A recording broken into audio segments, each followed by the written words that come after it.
योगी सरकार के ऐसे 3 मुख्य काम बताइए जिनकी वजह से आपको लग रहा है कि यूपी की जनता उन्हें दोबारा सत्ता में लाने वाली है। दिवाकर जी, आपको ऐसा क्यों लग रहा है कि जो ददरौल विधानसभा क्षेत्र के वर्तमान में विधायक हैं उनका टिकट कटने वाला है? नमस्कार, मैं हूं आकाश मिश्रा, आप देख रहे हैं द गली मोहल्ला शो। आज हमारे साथ मौजूद हैं 2022 में होने वाले विधानसभा चुनाव के लिए ददरौल विधानसभा क्षेत्र से भारतीय जनता पार्टी के संभावित प्रत्याशी दिवाकर सिंह उर्फ पंकज भैया जी। दिवाकर जी, बहुत बहुत स्वागत है आपका हमारे शो में। धन्यवाद आकाश जी। दिवाकर जी, ये बताइए आप किन मुद्दों को लेकर जनता के बीच जाएंगे वोट मांगने? जनता की समस्याएं हैं कुछ। मैंने क्षेत्र में निकला हूं तो मैंने देखा ऐसे गाय की समस्या है।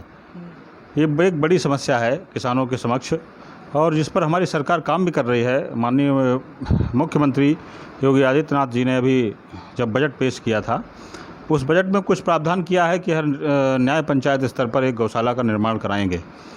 तो मेरा एक लक्ष्य है, अगर भारतीय जनता पार्टी 2022 में मुझे प्रत्याशी के रूप में भारतीय जनता पार्टी का ददरौल से बनाती है, तो मेरा ये प्रयास रहेगा कि जो भी मेरी विधायक निधि आती है, उस विधायक निधि का मैं 100% हिस्सा अपनी ददरौल विधानसभा में एक बड़ी गौशाला का निर्माण कराकर किसानों की समस्याओं का निराकरण करने का प्रयास करूँगा। दिवाकर जी, आपको ऐसा क्यों लग रहा है कि जो ददरौल विधानसभा क्षेत्र के वर्तमान में विधायक हैं उनका टिकट कटने वाला है? देखिए, ये भारतीय जनता पार्टी है।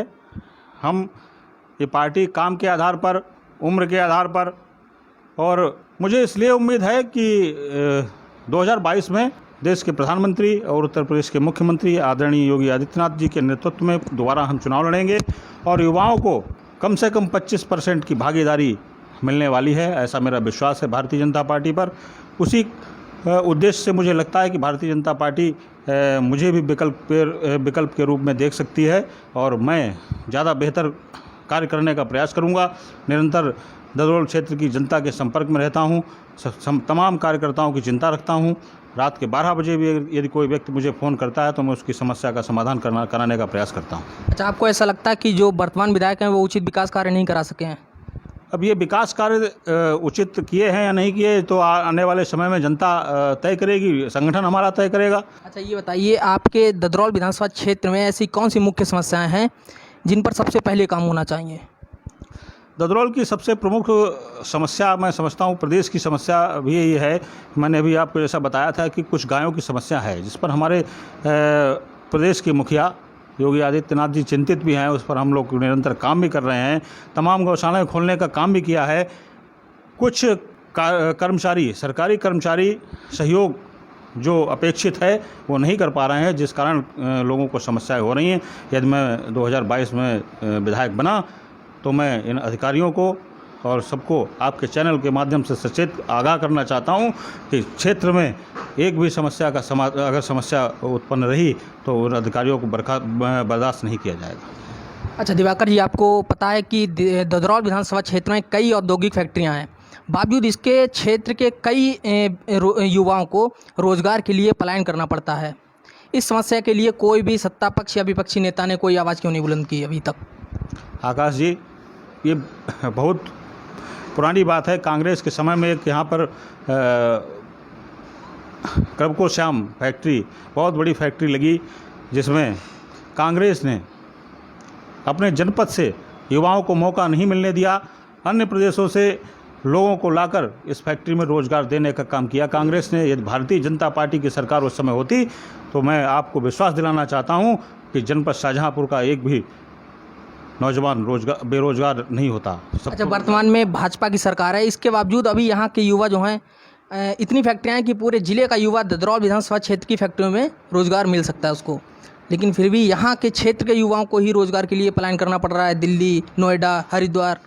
इसके लिए अभी तक कोई आवाज़ क्यों नहीं बुलंद की गई भाजपा की तरफ से या किसी भी विपक्षी दल की तरफ से? हम देखिए, समय समय पर लोगों को रोज़गार मेला भी लगवाने का काम करते हैं। जो संभव रोज़गार मिल सकता है वो दिलवाने का काम भारतीय जनता पार्टी कर रही। भारतीय जनता पार्टी के हमारे जनप्रतिनिधि कर रहे हैं। माननीय सुरेश कुमार खन्ना जी निरंतर इस विधानसभा उनकी शहर 135 आती है, लेकिन मैं देखता हूं कि इस जनपद के कोने कोने से व्यक्ति उनके पास जाता है। उनकी समस्या का निराकरण, कहीं न कहीं रोज़गार दिलवाने में भी वो अपने अथक प्रयास करते रहते हैं और लोगों को रोज़गार मिलता है। अच्छा, जब भाजपा सत्ता में आई थी, सत्ता में आने से पहले, चुनाव से पहले ही भाजपा ने ये वादा किया था कि करोड़ों युवाओं को रोजगार दिया जाएगा। क्या लगता है कि उन वादों को पूरा कर सकी ये पार्टी? पार्टी ने, आकाश जी देख लीजिए कि 70 वर्षों में जो कांग्रेस ने नहीं किया, मैं आपको सबसे पहले ही बता चुका हूँ कि 2014 से आज लेकर अगर आप आंकड़े उठाएंगे तो करोड़ों से अधिक लोगों को भारतीय जनता पार्टी की सरकार ने रोजगार देने का काम किया। अकेले उत्तर प्रदेश में 38,000 पुलिसकर्मियों की भर्ती माननीय योगी आदित्यनाथ जी के नेतृत्व में हो चुकी है। 69,000 शिक्षकों की भर्ती कर चुके हैं। तमाम और जूनियर और बेसिक के तमाम पद और सृजित हो रहे हैं, आने वाले हैं। हमारा जो उद्देश्य था, हम करोड़ों की बात नहीं, हम कई करोड़ों को रोजगार देने का काम भारतीय जनता पार्टी कर रही है और करेगी निरंतर। अच्छा, योगी सरकार के ऐसे 3 मुख्य काम बताइए जिनकी वजह से आपको लग रहा है कि यूपी की जनता उन्हें दोबारा सत्ता में लाने वाली है। देखिए, सबसे पहले तो आपने बहुत अच्छा प्रश्न पूछा कि उत्तर प्रदेश में आपने बहुजन समाज पार्टी की सरकार देखी होगी, समाजवादी पार्टी की भी सरकार देखी होगी। गुंडा राज, भ्रष्टाचार, लूट, डकैती, बलात्कार जैसे जघन्य अपराध हुआ करते थे और समाजवादी पार्टी के गुंडे थाने से जाकर मुलजिमों को छुड़वा के ले आते थे।